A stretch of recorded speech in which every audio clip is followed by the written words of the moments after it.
Hello everyone and welcome to the second reading of the day.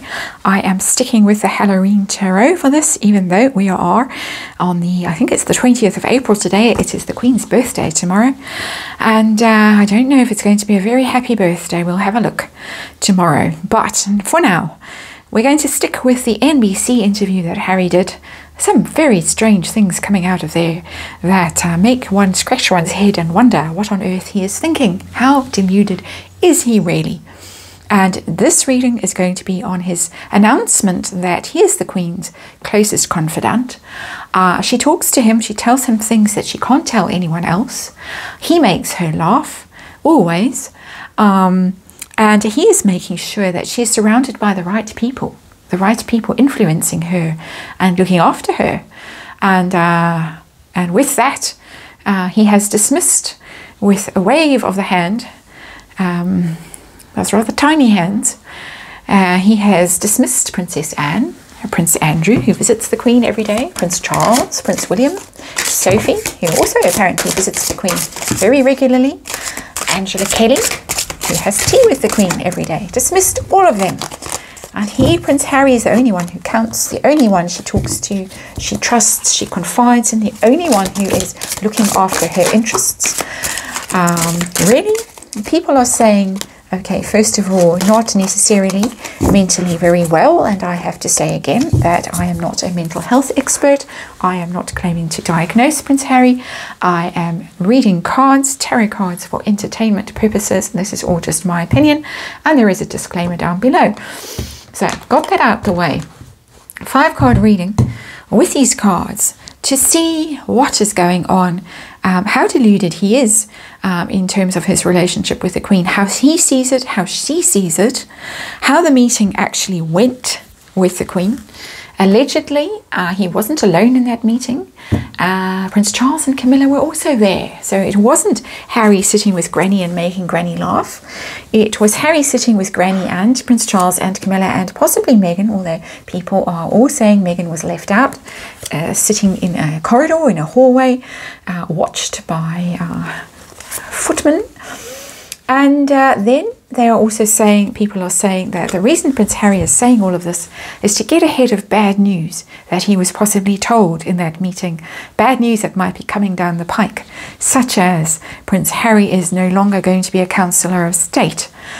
There are other things that could be, but people are saying maybe he's trying to tell everyone what a good relationship he has with the Queen, and he's the only one she listens to, and the only one that he should really trust, and that all these other ill advisors around her, well, not ill advisors, but all these other untrustworthy people around her are influencing her in order into making these kinds of decisions that affect him negatively. So we're going to see 5 of Bats, which is the 5 of Swords, has come out as the underlying energy, and that's conflict. Of course, the 5 of Swords, there it is, fighting. Somebody in this card has taken away other people's treasures. They're all sad and they're miserable, and the bats all hovering around, and the moon is looking down disappointedly. That's the upright card, fighting with people. One-upmanship. Always the 5 of Swords, hollow victories, unfair victories, cheating really. It's not the cheating card, but it's not ethical behavior. It's winning at all costs. The 5 of Swords. It's in the reverse. The 5 of Bats in the Halloween Tarot is in the reverse, trying to get past conflict, trying to get over the conflict and trying to make peace. So far, that's how I'm reading that card. We'll see. How deluded is Harry about the relationship? A signifier for the relationship, what is going on? Well, there is the Chariot. As far as he's concerned, this relationship is zooming along very well. That's being invited to be in a carriage procession, going to the Jubilee. So it's progressing very well. That's a signifier for the relationship. So he's not deluded. He's welcome in that Chariot anytime.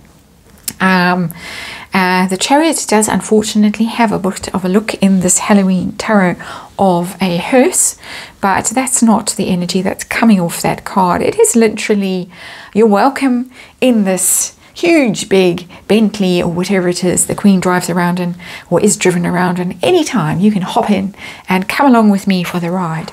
It is the card of ambition. It is the card of pulling together opposing forces and sorting them out and making sure that they pull together for a goal.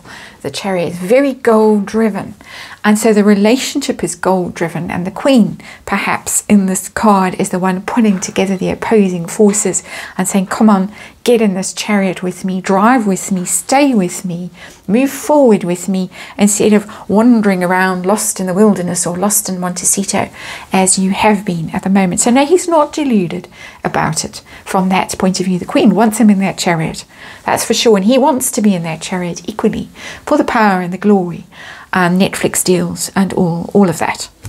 So his view of the relationship right now, Page of Ghosts, and ghosts are cups in the Halloween Tarot, so that's the Page of Cups. It's an emotional card, it's an emotional connection. He is emotionally engaged with her. And it is a children card as well. I think that he would like her to meet his children. He does genuinely want her to meet his children properly. And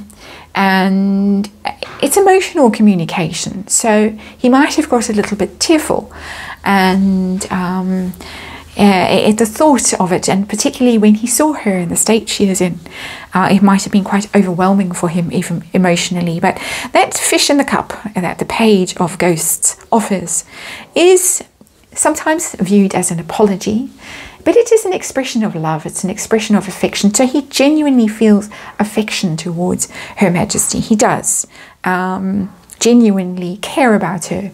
She may well be the only member of the royal family that he genuinely cares about at this point, and when she is gone, he may no longer have any connection with the royal family, any emotional connection with the royal family, except for Princess Eugenie, which is rather scary, not for the royal family, but for him and his being outcast and being alone. So how does she view the relationship right now, the Queen? Knight of Imps, and imps are wands in reverse. That's Harry. That's her view of Harry. The Knight of Wands, the Knight of Imps, is this hot-headed youth. Well, he's no longer a youth, he's nearly 40, who charges in, hot-headed, fiery, enthusiastic, reckless, eager to do something, to do good, to save everybody, but just as quickly disappears. The Knight of Imps, and it's in the reverse. And the Knight of Imps in the reverse, the Knight of Wands in reverse, is not a good energy. She sees him as being rash, unreliable, irresponsible, angry, impulsive, untrustworthy, chaotic. She really is somebody that she doesn't ever know if he's going to show up. When he says he's going to show up, breaks those kinds of promises. You can't count on the Knight of Wands at all. When it's in the upright, he sweeps in and leads everybody off on some madcap adventure. When it's in the reverse, he's angry, he's defiant, he's reckless. He's got a bit of a fool energy about him. But just an untrustworthy character, somebody who's all in it for their own drama, their own aggrandizement. It's an ego-driven energy when it's in the reverse. When it's upright as well, the Knight of Wands, make no mistake. But when it's in the reverse, it's all about the Knight of Wands. It's all about, he's a showman, it's all about him. And he will not hesitate to do Five of Swords energy, one-upmanship, stab people in the back to get what he wants. My opinion, of course, or just my opinion. But it's interesting that this card is sitting with the Five of Bats, the Five of Swords, and it's in the reverse. The Queen has no illusions about this hot-headed prince. None whatsoever. She knows exactly who he is. She sees right through him. She's known from the day he was born, probably, what kind of a character he is. And that character can't really be salvaged. That energy, it doesn't really mature. It doesn't, by now, if he was going to gain wisdom and a sober head, he would have. But according to Lady C, he still has a bit of a head cold. And I'll spare your ears and not do sniffing. But Lady C did lots of sniffing Lots of cold going around apparently in Montecito with Harry and Meghan. So, if you get my drift, and I'm sure you all do. How was the meeting? The energy of the meeting. And King of Ghosts in the upright, it was emotional and it was about Prince Charles. We saw that in the previous first reading that I did on this meeting. It was about Prince Charles. It was Prince Charles, I think, probably led the meeting. Prince Charles was the one, there is the ghost, the one saying you need to make nice, you need to please, be respectful, being compassionate, express your feelings. It's not showing shouting and screaming. I think that was reserved for the Charles and Harry meeting.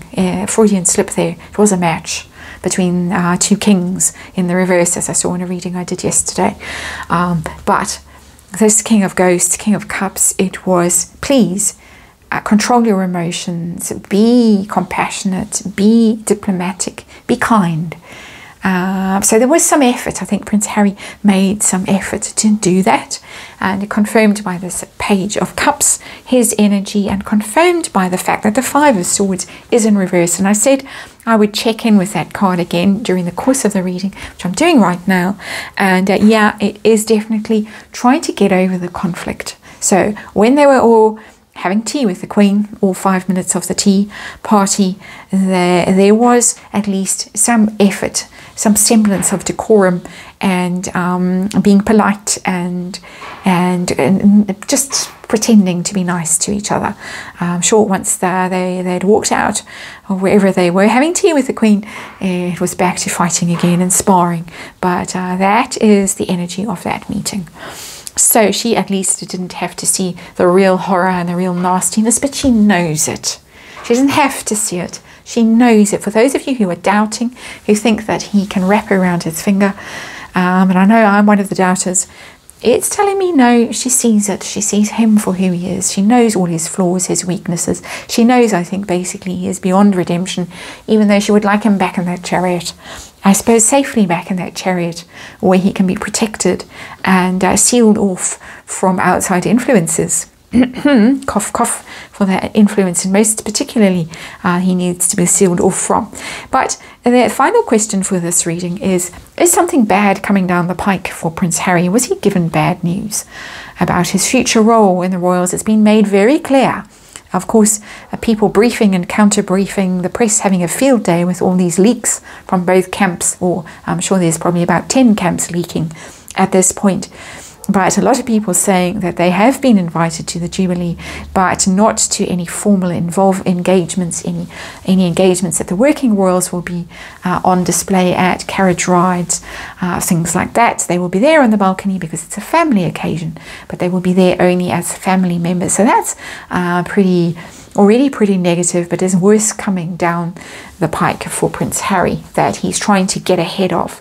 The moon may well be with that card, because it's a card of fear and doubt and suspicion and not seen clearly.